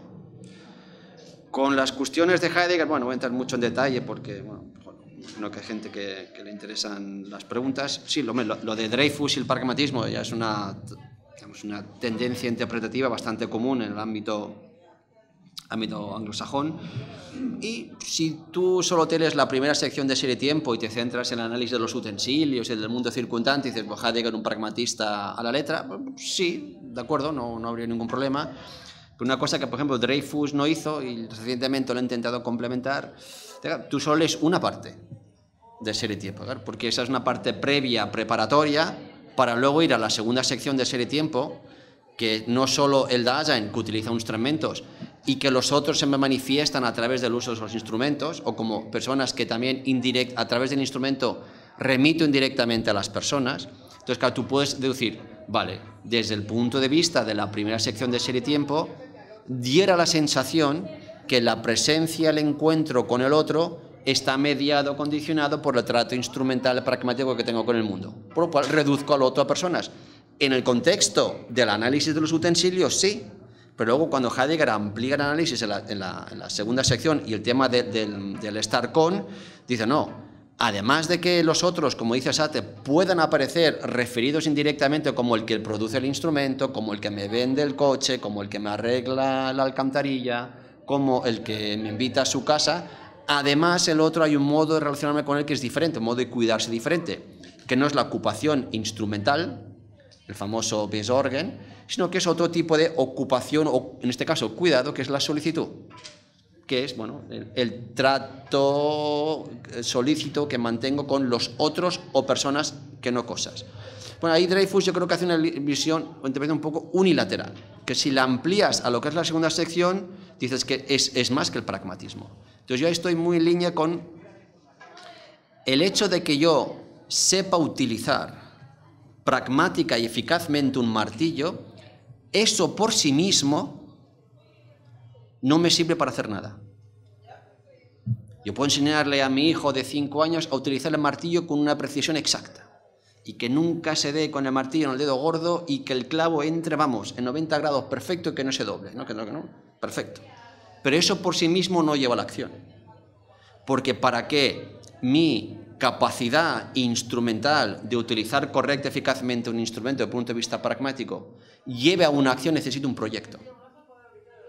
Esbozar una idea. Tengo que pensar qué quiero hacer con ese martillo y cómo voy a hacer uso de ese carácter instrumental. Y el proyecto, eso ya no es pragmático. Eso es algo que elabora el Dasein desde lo que quiere llegar a ser, que es lo que hace Heidegger parcialmente en la segunda sección. Por eso digo que la interpretación pragmática creo que es limitada y no cubre todo el espectro de lo que dice Heidegger. Y lo más importante, tener una habilidad técnica por sí mismo no me sirve para crear un proyecto, crear una obra o realizar algo. Es una condición necesaria, pero no es suficiente. Si yo no tengo un proyecto de lo que quiero hacer con ese martillo, que ya sé cómo utilizarlo, no llego a hacer nada con él. Martillo, sierra, taladro, formón, lo que tú quieras poner como instrumento. Eso es un poco la lectura que yo tengo mis problemas con Ockrent y con Dreyfus, que es parcial, simpatizo hasta cierto punto, pero no la puedes extender al todo de las relaciones con el mundo. Eso es una, veamos, puntualización que haría. Bueno, lo de Heidegger y el lenguaje elitista para una raza aria elegida, ni lo comento ya, a estas alturas ya ni lo comento. que el Heidegger de los años 32, 34, evidentemente tiene una visión de que el pueblo alemán tiene la misión histórica de llevar a Alemania a los más altos niveles de autonomía, independencia y de gloria. Lo sabemos, está escrito, está datado, he hablado de ello en otros momentos. Pero decir que el Heidegger de ser y tiempo, decir que el Heidegger de los instrumentos, que el Heidegger del trato con los otros, que el Heidegger que habla de la muerte, de la angustia, de la resolución, crea un lenguaje elitista a favor de una minoría como la alemana, forzar las cosas, sacarlas de contexto. Ya ni lo comento. Yo creo que está en la fase del desvarío. Siento utilizar descalificativos de este tono, pero es que ni se atañen al texto en muchos casos. Eso, por ahí no quiero entrar. Otro problema es la limitada visión que pueda tener Heidegger de la función del lenguaje. Esto Lafon y otros autores lo han trabajado muy bien. Entonces, si tú reduces el lenguaje solo a su función, como diría Heidegger, si el lenguaje solo tiene la función de abrir mundo, dícese a la Humboldt, si el lenguaje, su única función es la apertura del mundo, de crear una visión del mundo, una Weltanschauung, bueno, correrse el riesgo de que fuera de esa Weltanschauung o no había otros mundos, ¿no? O una de Weltanschauung es más importante que otra. Bueno, el problema es cómo salgo de mi visión del mundo para comprender otras. Si tú tienes una visión excesivamente determinista desde el punto de vista lingüístico, como tú has señalado, pues claro, entras en este problema de que cómo me comunico con otros lenguajes que tienen otras visiones del mundo. Y un error, una de las cosas que hace Heidegger, yo creo que radicaliza en exceso la función de apertura del mundo, lo que Rotter llama la hipostización del lenguaje, si recuerdo bien en un texto que tiene Rorty sobre este tema. Y Heidegger se olvidó, creo, o no trabajó la otra función del lenguaje, que no solo sería la cognitivo-semántica, la que me permite comprender, articular, clasificar el mundo con conceptos que el lenguaje en cada caso pone a mi disposición dentro del marco cultural en el que yo he nacido y por tanto limita mi cosmovisión, sino que el lenguaje también tiene la capacidad pragmático-comunicativa, que es la de cuestionar esos mismos presupuestos cognitivos y a través de la praxis comunicativa reformularlos, revisarlos y crear otros. Y una cosa que haría Habermas en sus años posteriores. Entonces, eso creo que es uno de los problemas que hay en el concepto de lenguaje que maneja Heidegger y acepto plenamente esa crítica o es un poco callejón sin salida que nos lleva a esta noción de que el lenguaje es la casa del ser. Que es de manera, ¿no? El lenguaje dice todo lo que hay, es todo lo que se puede comprender, está solo dentro del lenguaje y fuera de nuestro lenguaje no hay otra forma de comprender o percibir otras realidades u otros mundos. Estaría de acuerdo con eso, tenemos un problema con Heidegger y yo lo dejaría aquí para que nos pueda... Lo de Lask luego te lo comento, que lo de Lask, luego lo hablamos en la comida. De Lask toma el concepto de translógico más que de lógico. Es decir, para Lask esto Heidegger lo tiene muy bien documentado en la tesis doctoral sobre la crítica al psicologismo. Una de las cosas que hace muy bien Heidegger con Lask, utiliza para ir más allá de la epistemología neokantiana. Entonces Heidegger pone, ya que hablamos de lenguaje, dice, yo de Lask aprendí de que yo solo puedo entender el contenido proposicional de los enunciados o el contenido lógico de los enunciados si presupongo el horizonte translógico desde el que emergen. Dícese en términos de filosofía pragmática. Yo solo entiendo el significado de una oración desde el contexto pragmático de emisión, que es lo que las llamaría horizonte translógico de sentido. Que es lo que Heidegger utilizará después. ¿No? Solo desde un horizonte de sentido previo en el que ya siempre me encuentro, ese como hermenéutico de Heidegger, puedo posteriormente establecer enunciados de carácter apofántico. Entonces, el típico ejemplo que te pone Heidegger, y acabo, que es muy ilustrativo. Hay en el ámbito de nuestro idioma cierto tipo de enunciados que ponen de manifiesto la necesidad de tener ese horizonte de sentido previamente para comprender la frase, que son las frases impersonales, ¿no? Retumba. ¿Qué retumba? ¿No? Retumba la mesa sobre la cual le he dado con los nudillos. Esa misma frase dicha fuera, alguien que no ha estado aquí, no le dice nada. Entonces, el significado de frases impersonales, retumba, truena, relampaguea, solo las entiendo desde el contexto de emisión, desde horizonte translógico, horizonte previo de sentido, al que Heidegger alude en los años 19 en adelante. Y eso es una herencia laskiana que me parece interesantísima y muy sugestiva. Y lo zanjo aquí. Sí, claro. Responde. Gracias. Gracias, Jesús. Sumamente interesantes tus comentarios. Voy a mencionar dos cosas muy rápidas. Creo que te doy totalmente la razón, sin ser yo un conocedor de Heidegger, en que todo lo que tiene que ver con los objetos como instrumentos, lo a la mano, se puede encontrar en Sein und Zeit, básicamente, ¿no? Y claro, la primera parte, la única, ¿no? Pero creo que también en el Heidegger tardío se puede encontrar esta idea de la precomprensión, ¿no? Que está basada en prácticas sociales compartidas, y lo último que dijiste en relación al Lask, también la idea de que, mejor dicho, una crítica pragmatista que se le podría hacer a este Heidegger es que no solo el lenguaje no es la casa del ser, porque hay formas de conocimiento que no son verbales, que no son conceptuales, que no son proposicionales, sino algo más, que la semántica podría verse como una rama de la pragmática, no como una disciplina independiente, como muchos lingüistas lo ven, ¿no? Esa es una cosa. Y la otra cosa es que creo que estamos de acuerdo en una idea central, y es que la traducción, la interpretación y la comprensión tienen que ver con la creación de un espacio compartido, ¿no? Y el ejemplo que yo quiero usar, que me parece interesantísimo, es el de las lenguas francas, ¿no? Las lenguas francas, como todos sabemos, son aquellas lenguas que se utilizan en distintos momentos de la historia para que puedan comunicarse individuos que no comparten ninguna lengua, ¿no? Entonces, por ejemplo, si yo voy a Finlandia, la lengua franca va a ser el inglés, porque yo no hablo finlandés, los finlandeses no hablan español. Y hay, a lo largo de la historia de las lenguas francas maravillosas, como el griego, el latín, y a comienzos de la Edad Media, el sabir. El sabir es una corrupción del genovés que utilizaban los navegantes genoveses cuando recorrían el Mediterráneo, ¿no? ¿Y por qué se llama sabir? Porque primero es una mezcla de genovés, de español, tiene hasta turco, tiene de todo, francés, ¿no? Pero el nombre sabir es una maravilla, la razón por la que se llama sabir es una maravilla, porque cuando llegaba la persona que sabía sabir y tenía que comunicarse, digamos, con un turco, entonces le preguntaba, ¿sabir? O sea, ¿sabes? ¿No? Y si el turco le decía sí, entonces empezaban a hablar en sabir. Y hay un texto célebre, una obra de teatro que ahorita se me escapa, pero espero recordar en un momento, por lo menos a la hora del almuerzo, que está en sabir, que es una maravilla, le he apuntado acá de memoria, que es «Se tú sabir, tú respondir, se non sabir, tacir, tacir». Si sabes, sabir, respóndeme. Si no sabes, calla, calla. Muy bien. No sé si hay algún comentario que quieran hacer respecto de las conferencias. A ver, Cecilia. Una curiosidad, ¿no?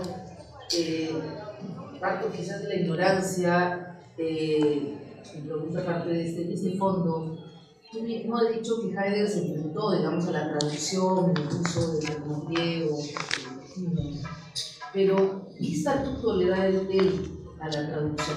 O sea, más allá del problema de la traducción de los textos heideggerianos, porque en el caso de Gadamer es una experiencia, un modelo de experiencia hermenéutica fundamental que te abre a los límites del lenguaje, te abre a la alteridad, te abre, digamos, es un instrumento también muy potente para cuestionar al objetivismo, al metodologismo. Es decir, de pronto la traducción puede ser un modelo como en otros momentos es la ética aristotélica o la noción de juego cuando piensa el arte.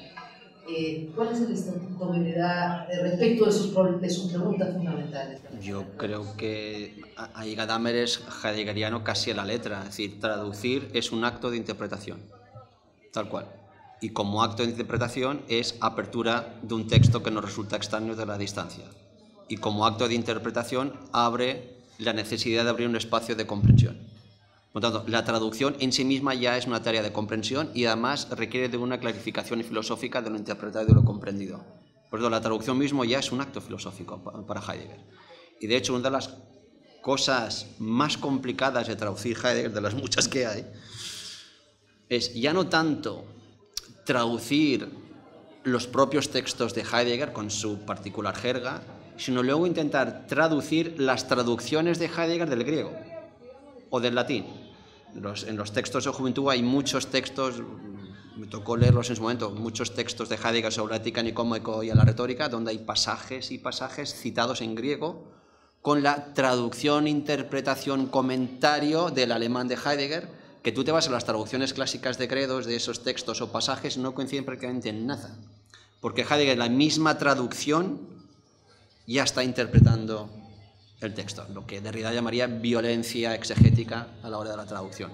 Pero para eso Heidegger, que sí, la traducción misma es la que me obliga a pensar, o abre el espacio a la reflexión. Por eso creo que es una cosa que en Gadamer estaría... ¿Pero tematiza en alguna obra en particular? No, como tal no como en Gadamer, que lo tienes mucho más tematizado, eso lo puedes desvelar o desentrañar desde reflexiones muy, muy marginales. En el Parménides tiene 4 cositas sobre la importancia de la traducción, pero él no lo tematizó como lo hizo Ricoeur o como lo hizo Gadamer.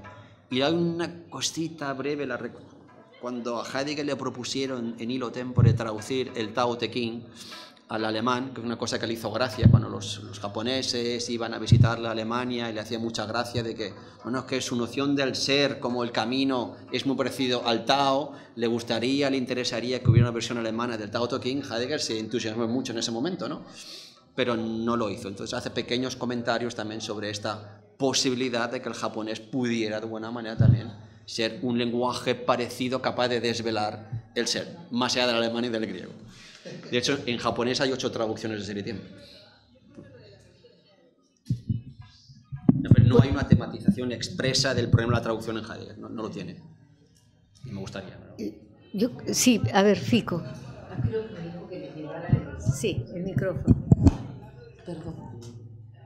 En relación con lo que has dicho de los textos o las traducciones de Heidegger del griego, del latín, además Heidegger altera de manera absolutamente libre los mismos textos griegos y latinos. El ejemplo más claro es la cita del sofista que inicia de la Serie Tiempo. Entonces ahí hay otro problema, ¿no? Y en relación a lo del griego y el alemán, en la entrevista con el Spiegel, Heidegger dijo que sus amigos franceses le habían manifestado que cuando ellos querían filosofar pensaban en alemán. Pues me añadido la alteración de los textos.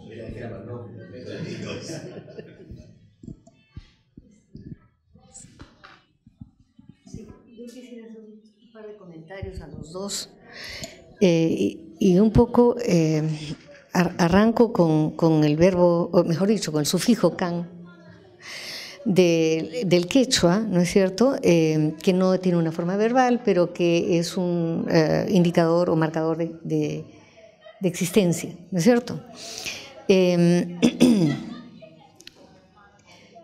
Los verbos, las formas verbalizadas, digamos, están vinculadas a la temporalidad, al tiempo, desde Perihermeneia de Aristóteles, ¿no es cierto? Ahora, no en todas las lenguas, mejor dicho, todas las lenguas europeas, desde la traducción del Organon por parte de Boecio, están, digamos, Boecio es el gran educador de Occidente porque tradujo el Organon al latín, y entonces las lenguas europeas se van formando con esa estructura del Organon, ¿no? Y entonces el verbo tiene un papel tremendamente importante, ¿ya?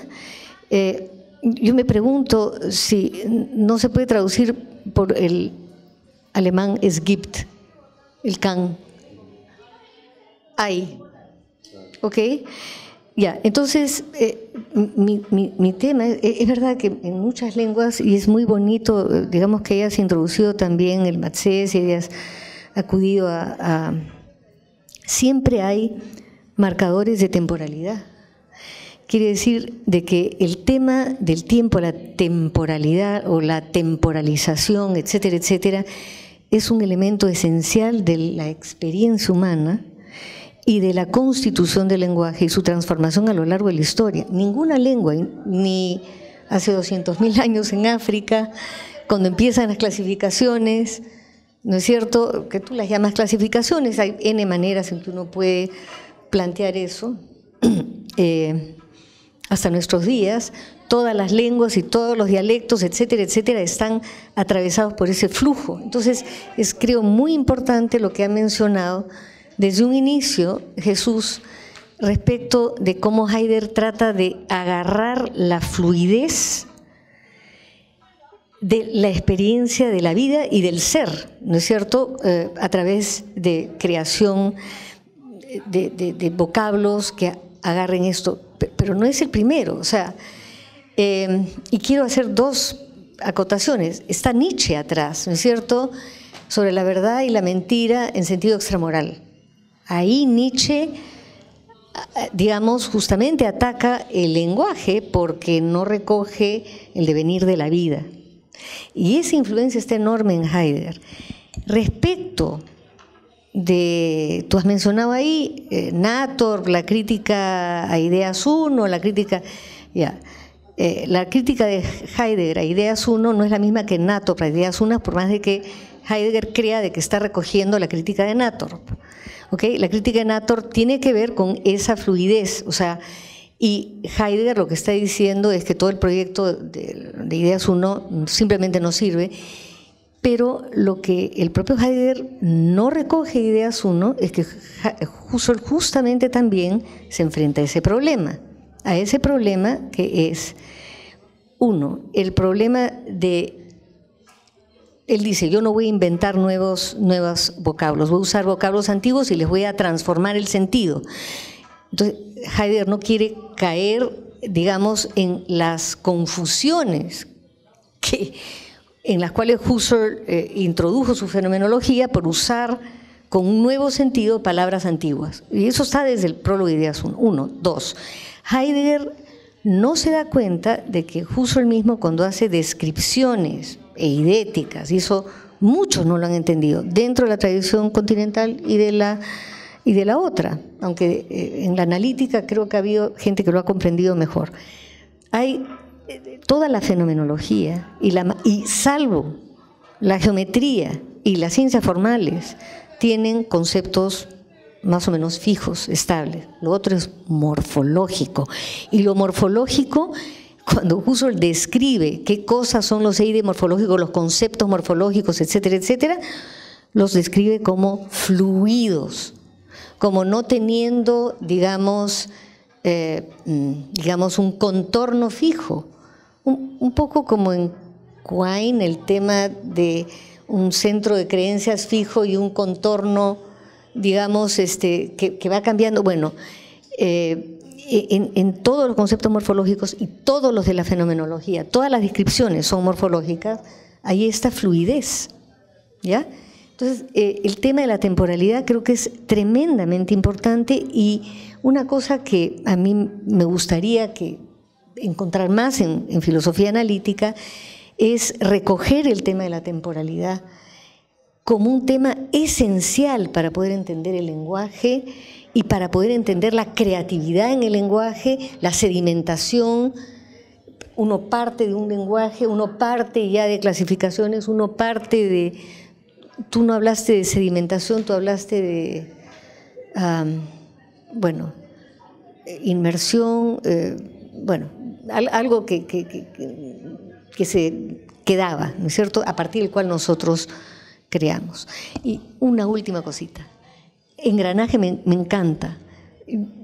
Yo nunca he traducido a Heidegger, pero a mí me gustaba usar andamiaje. Cuando, digamos, me acerco al tema de la Gestalt, no sé qué te parece. Sí, tú.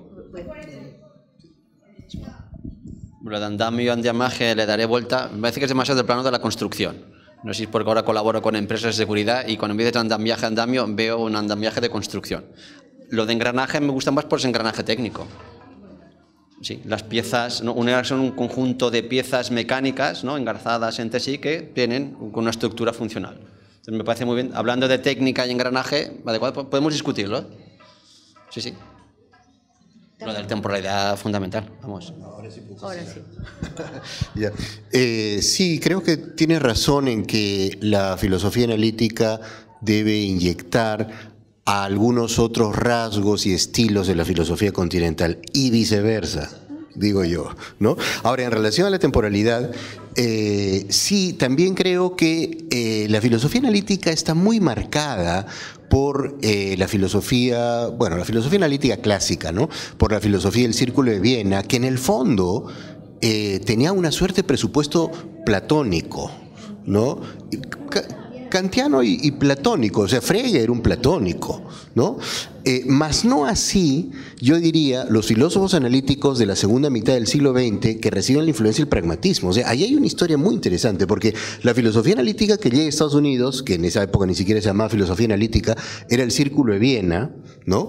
Y ahí empieza una especie de mestizaje intelectual con lo que había en aquella época con la filosofía indígena, por así decirlo, que era el pragmatismo, y entonces surgen, desde mi personal punto de vista, los filósofos más brillantes de la tradición analítica, que son gente como Kuhn, como Quine, como Davidson, como Rorty. Entonces, en el caso de Quine y Davidson sí creo que se puede encontrar esa temporalidad, quizá no de manera tan explícita, pero los sistemas de creencias que has mencionado están en permanente cambio, ¿no? Y definitivamente en William James, ¿no? Y el caso de Davidson, esta idea davidsoniana en la que insiste una y otra vez de ver los problemas filosóficos desde el punto de vista de un intérprete que está en transformación, ¿no? O sea, lo que a veces se llama el giro interpretativo en la filosofía davidsoniana, y por eso a mí me parece tan interesante ver a Davidson a la luz de Gadamer y ver a Gadamer a la luz de Davidson. Dicho sea de paso, Gadamer y Davidson, esta es una historia, una anécdota interesante, tengo 30 segundos para contarla, ¿no? Gadamer y Davidson no se conocieron sino hasta muy mayores. Cuando Louis Hahn decidió hacer un libro en homenaje a Gadamer y otro libro en homenaje a Davidson, le pidió a Gadamer que escribiera el de Davidson, a Davidson que escribiera el de Gadamer, entonces se enteraron de que existía uno y el otro, pues no sabían que existían, y se enteraron de muchas cosas, por ejemplo, que ambos habían escrito su tesis doctoral sobre el diálogo Filebo, ¿no? Davidson bajo la dirección nada menos que de Werner Jaeger en Harvard, y no recuerdo quién fue el director de tesis de Gadamer, pero puede ser, ¿no? Y ahí empezaron a haber conexiones, increíbles conexiones, ¿no? Pero, como es claro, un lenguaje que era muy diferente. Pero eso que pasó hace muchos años ya es diferente hoy. Hoy día sí nosotros podemos crear una lengua franca, un sabir entre la filosofía continental y la filosofía analítica. Bueno, muchísimas gracias al expositor, al comentador, y damos por levantada esta conferencia.